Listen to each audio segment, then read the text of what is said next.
rec for further action, adding that the collation process shall resume at a time to be determined by the returning officer. The decision of the electoral body is coming barely 24 hours after it directed Ari to stay away from all activities of the electoral umpire and the election in the state.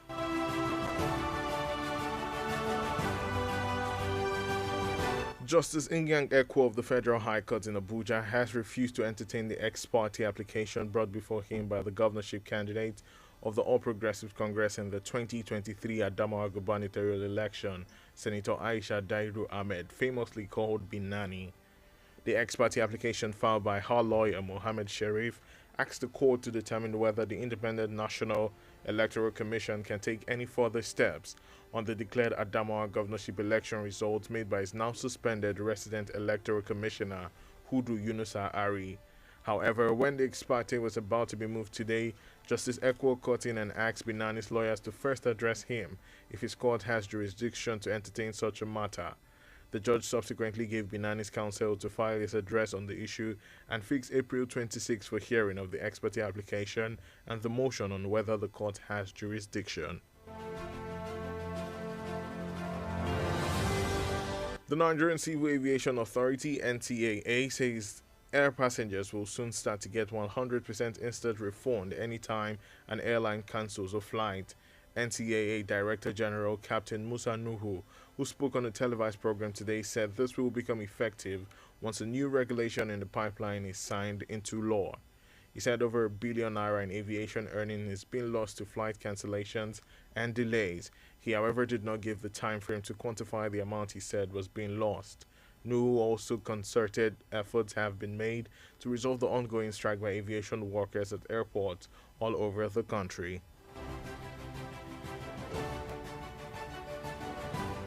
Dr. Mahmoud Danjuma of the University of Ilorin has cautioned Nigerians against religious and ethnic bigotry in all their dealings.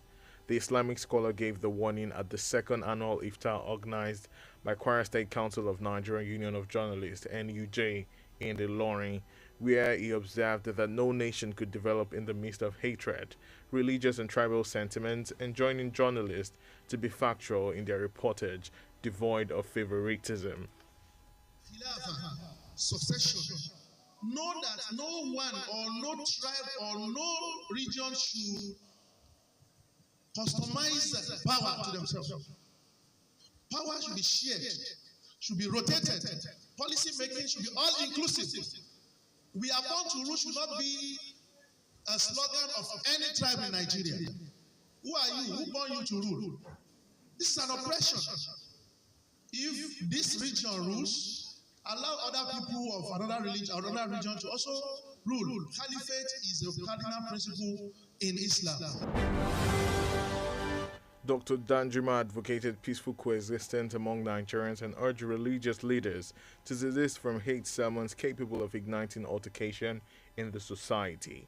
In his address, NUJ chairman in Kwara State, Comrade Abdulateef Ahmed, identified journalists as critical stakeholders of the political process saddled with the responsibility of disseminating undiluted information.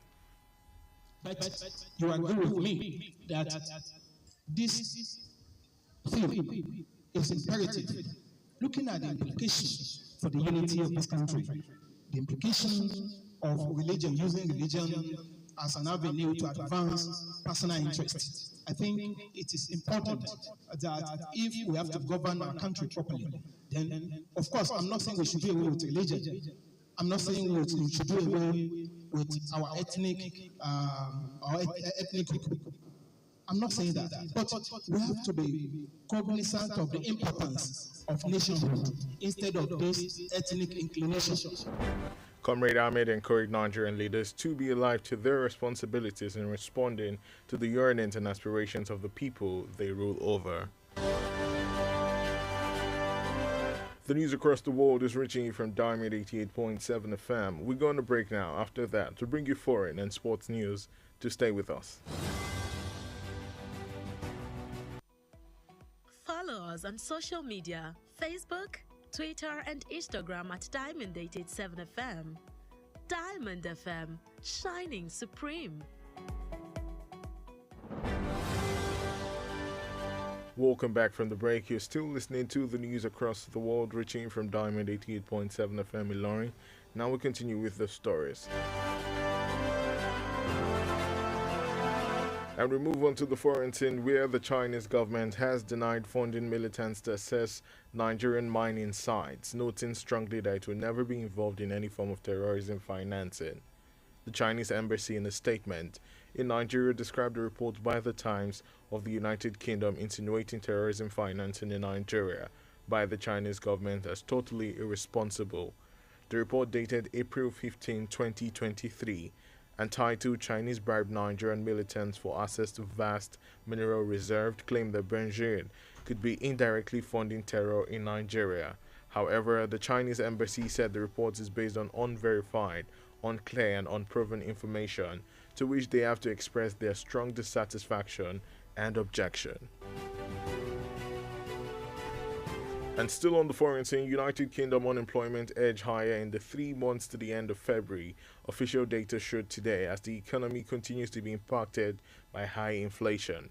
The rate increased to 3.8% from 3.7% in the 3 months to the end of January, the Office for National Statistics (ONS) said in a statement. The ONS said the increase was driven by people unemployed for up to 6 months. Diamond FM Sports News.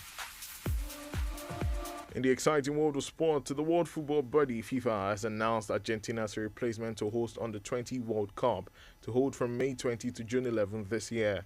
After taking the tournament from Indonesia just weeks before kickoff and having been awarded hosting rights, Argentina will also participate in Indonesia's plays. This decision is contained in a statement by the FIFA president, Gianni Infantino. It would be recalled that FIFA withdrew hosting rights from Indonesia last month after protest against Israel's participation in the tournament. And with that, we have come to the end of the news across the world. But before we go, here is a recap of the major highlights.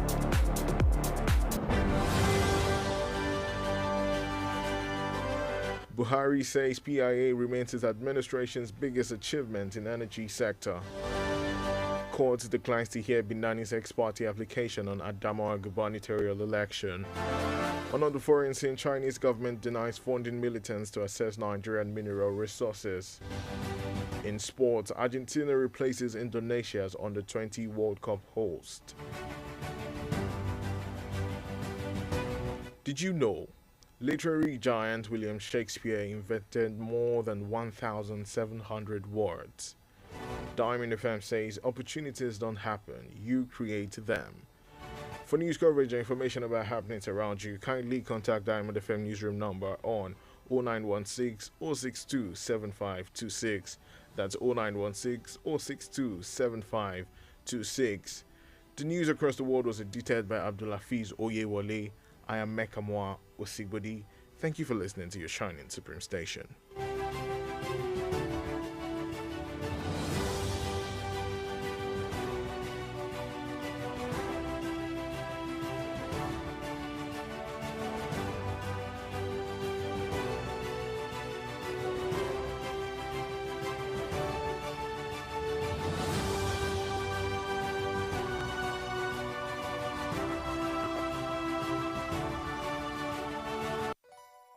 For up-to-date news reported across the globe, be rest assured you're on the right radio dial. Diamond 88.7 FM Ilorin, your shining supreme station. Diamond 88.7 FM.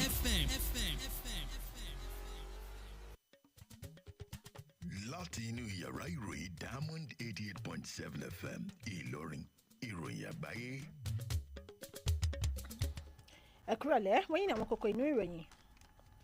Àgbékalẹ̀ PIA jẹ́ àṣeyọrí mi tó gbòòrò jùlọ lẹ́ka ètò agbára ààrẹ Muhammadu Buhari ló sọ bẹ́ẹ̀. Ilé ẹjọ́ tó lòdì sí ìbéèrè ìgbẹ́jọ́ ètò ìdìbò gómìnà ìpínlẹ̀ Adamawa látọwọ́ Binami. Lẹ́ka ti ilẹ̀ òkèrè, ilẹ̀ dínà títako àwọn ẹ̀sùn tí ilẹ̀ UK tí wọ́n fi kan ilẹ̀ China lórí ṣíṣe àtìlẹ́yìn fún ikọ̀ alákatakítí nílẹ̀ Nàìjíríà. Lẹ́ka eré ìdárayá, ilẹ̀ Argentina ti rọ́pò ilẹ̀ Indonesia gẹ́gẹ́ bí olùgbàlejò ìdíje Under-20 World Cup. ẹ kúrọ̀lẹ́ ẹ ti ṣe ń tà darapọ̀ mọ́ wa níbi ìròyìn kákàkiri àgbáyé ní ilé iṣẹ́ wa Diamond 88.7 FM Ìlọrin. Ọláyínká Ajani Ajibade lórúkọ tèmi. Ẹ tún lè gbọ́ wa lórí ìtàkùn wa www.diamondfm.net tàbí kí ẹ wò wá lórí Facebook at Diamond 887 FM tàbí lórí YouTube wa Diamond FM Ìlọrin. Ìròyìn ọ̀hún lẹ́kọ̀ọ́rẹ́ ń bọ̀ láìpẹ́.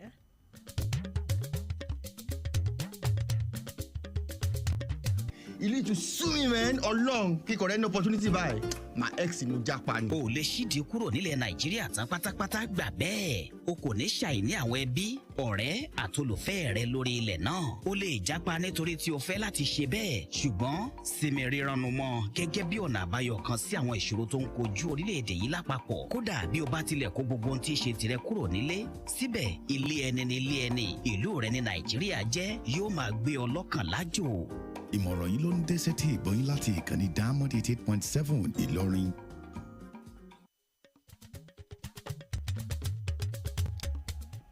Ẹ káàbọ̀ padà ìròyìn ọ̀hún rèé lẹ́kùnrẹ́rẹ́. Ààrẹ Muhammadu Buhari ti kéde wípé òfin ẹ̀ka epo rọ̀bì tó pè ní PIA jẹ́ àṣeyọrí tí ó gbèrò jùlọ lẹ́ka ètò agbára nínú ìṣèjọba òun. Ìwé òfin yìí tí wọ́n buwọ́lù lọ́dún 2021 ni ó wà fún ṣíṣe àtúnṣe gbogbo àwọn kùdìẹ̀kudiẹ lẹ́ka ọ̀rọ̀ epo rọ̀bì. Ààrẹ Muhammadu Buhari lásìkò tó ń ṣíde ìpàdé ẹ̀ka ètò agbára gẹ́gẹ́ bí adarí àgbà ẹ̀ka ètò epo rọ̀bì ní wípé ìṣèjọba òun ó ṣe àtúnṣe àwọn kùdìẹ̀kudiẹ eléyìí tó ń dọ́ba ẹ̀ka ètò agbára. Àjọ elétò ìdìbò nílẹ̀ wa INEC ti pinnu láti kọ̀wé ránṣẹ́ sí ọ̀gá àgbà pátápátá fájọ ọlọ́pàá Uthman Baba láti gùnlé ètò ìwádìí lórí kọmíṣánná fájọ INEC ní ìpínlẹ̀ Adamawa Udu Yunusu Hari.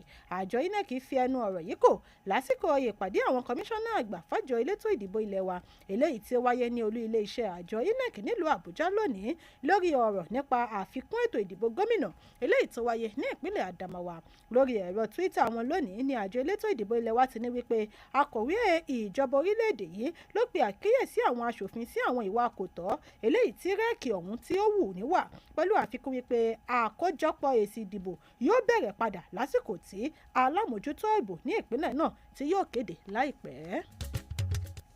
Adájọ́ Iroyin Agbaye ti ilé-ẹjọ́ gíga àpapọ̀ ìlú Àbújá ti kùnà láti fààyè gba ìpẹ̀jọ́ tí olùdíje sípò gómìnà lábẹ́ àsíá ẹgbẹ́ òṣèlú APC lásìkò ètò ìdìbò gómìnà ìpínlẹ̀ Anambra ìyẹn aṣòfin Aisha Dahiru Ahmed tí àwọn èèyàn ń pè ní Binami eléyìí tí ó pè.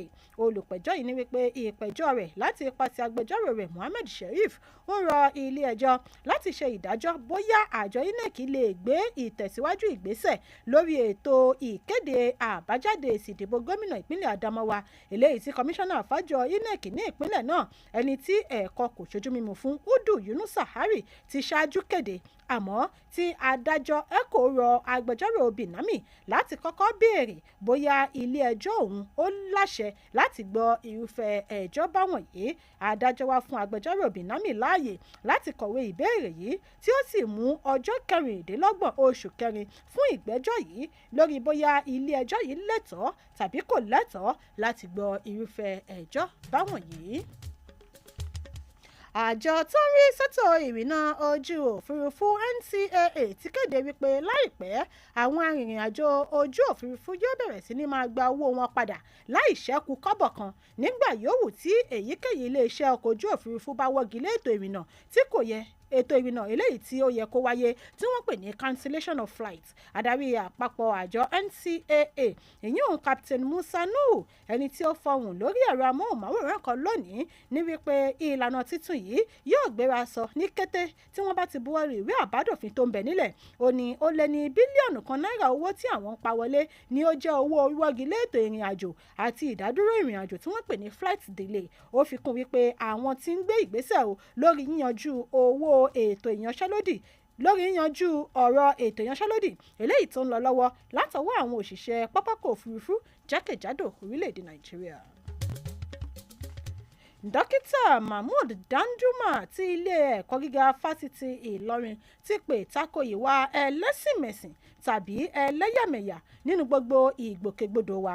Aṣíwájú nínú ẹ̀sìn Islam yìí sọ̀rọ̀ àmọ̀ràn yìí lásìkò ètò ìdánilẹ́kọ̀ọ́ ọlọ́dọọdún ẹlẹ́ẹ̀kejì irú rẹ̀ ti àjọ akọ̀ròyìn ní ìpínlẹ̀ Kwara NUJ tí wọ́n ṣe àgbékalẹ̀ rẹ̀ nílùú Ìlọrin, níbi tí ó ti wòye wípé kò sí orílẹ̀-èdè náà tí ó lè gòkè àgbà níbi tí ìwà ìkórìíra, ẹlẹ́sìnmẹ̀sìn tàbí ẹlẹ́yàmẹ̀yà tó bá ti ń wáyé. Ó rọ àwọn oníròyìn láti máa ṣe òtítọ́ nínú iṣẹ́ wọn. Dókítà Danjuma wá pè fún àlàáfíà àti àjọṣepọ̀ tó lóòrìn láàrin àwọn ọmọ ilẹ̀ Nàìjíríà, tí ó sì rọ àwọn aṣíwájú ẹ̀sìn láti yàgò fún àwọn ìwàásù ìkórìíra eléyìí tó lè dá làásìgbò sílẹ̀. Nínú ọ̀rọ̀ rẹ̀, alága ẹgbẹ́ NUJ ní ìpínlẹ̀ Kwara Abdulateef Ahmed tọ́ka sí àwọn akọ̀ròyìn gẹ́gẹ́ bí èèkàn lẹ́ka ìlànà ètò òṣèlú tí wọ́n sì gbé iṣẹ́ lé lọ́wọ́ láti máa gbé àwọn ìròyìn tí ò ládàlú jáde.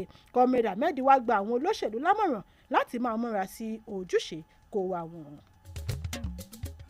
Ìròyìn kákàkiri àgbáyé lẹ́tí ń tẹ́tí gbọ́ lọ́wọ́ láti ilé-iṣẹ́ wa Diamond 88.7 FM Ìlọrin. Ìròyìn ọ̀hún yóò tún máa tẹ̀síwájú lẹ́yìn ìdánudúró ráńpẹ́.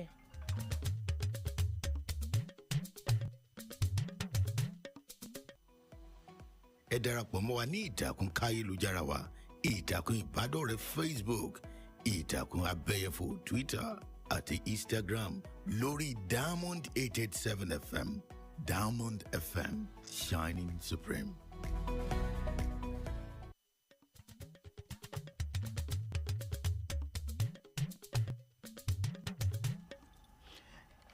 Ẹ káàbọ̀ padà. Ìròyìn kákàkiri àgbáyé ṣì ń tẹ̀síwájú láti ilé-iṣẹ́ wa Diamond 88.7 FM Ìlọrin. Ìròyìn láti ilẹ̀ òkèèrè. Ìjọba ilẹ̀ China ti tako ẹ̀sùn jíjẹ́ igi lẹ́yìn ọgbà fún àwọn ikọ̀ alákatakítí láti lè fi wọ àwọn ibùdó ìwakùsà ilẹ̀ Nàìjíríà, pẹ̀lú àfikún wípé àwọn kò lè láíláí ṣe àtìlẹ́yìn fún èyíkéyìí ìwà ìgbésùmọ̀mí. Ilé-iṣẹ́ ilẹ̀ China nínú àtẹ̀jáde kan lórílẹ̀‐èdè Nàìjíríà ṣe àpèjúwe àgbéjáde ilẹ̀ UK lórí fífi irúfẹ́ ẹ̀sùn yìí kan ìjọba ilẹ̀ China gẹ́gẹ́ bí ìwà àìtọ́gbà. Àtẹ̀jáde kan tí ó jẹ̀jáde ní ọjọ́ 15 oṣù kẹrin ọdún 2023 ni tí wọ́n pe àkórí rẹ̀ ní bí ilẹ̀ China ṣe ń rọgùn sápá àwọn ikọ̀ alákatakítí nílẹ̀ Nàìjíríà láti fi wo àwọn ìwà kò tọ́ lẹ́ka ìwakùsà àti bẹ́ẹ̀ bẹ́ẹ̀ lọ. Ẹ̀wẹ̀, ilé-iṣẹ́ ilẹ̀ China ní wípé àgbéjáde yìí kò fi ẹsẹ̀ rinlẹ̀ tí kò sí lóòótọ́ kankan nínú.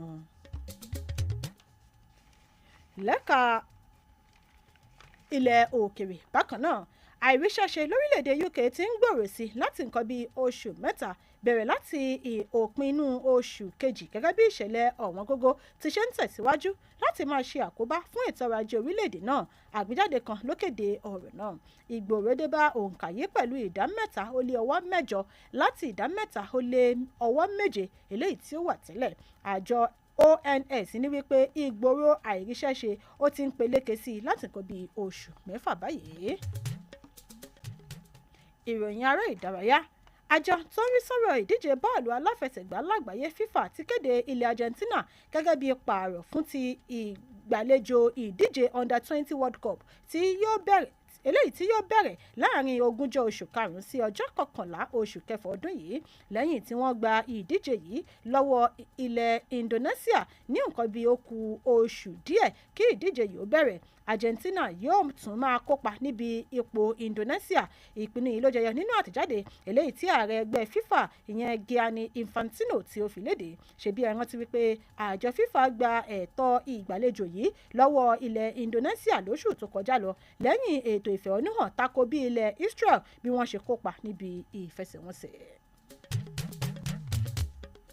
Kí a tó máa dánu dúró nínú ìròyìn kákàkiri àgbáyé fún ti ọjọ́rọ̀ tòní, ẹ tún tẹ́tí gbọ́ àwọn kókó tó wà nínú ìròyìn náà lẹ́ẹ̀kan sí i.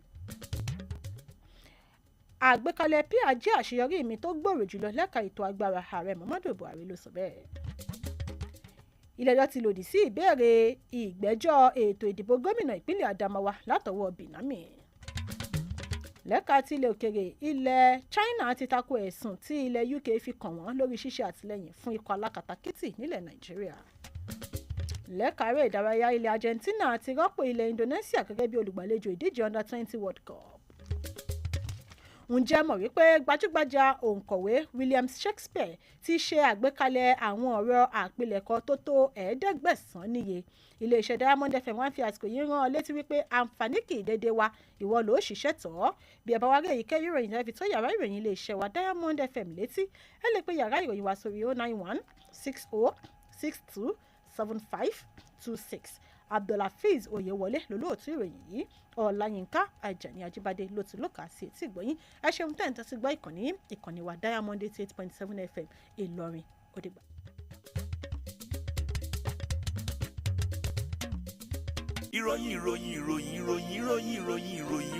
ìròyìn ẹ̀kúnrẹ́rẹ́ láti ilé iṣẹ́ Diamond FM.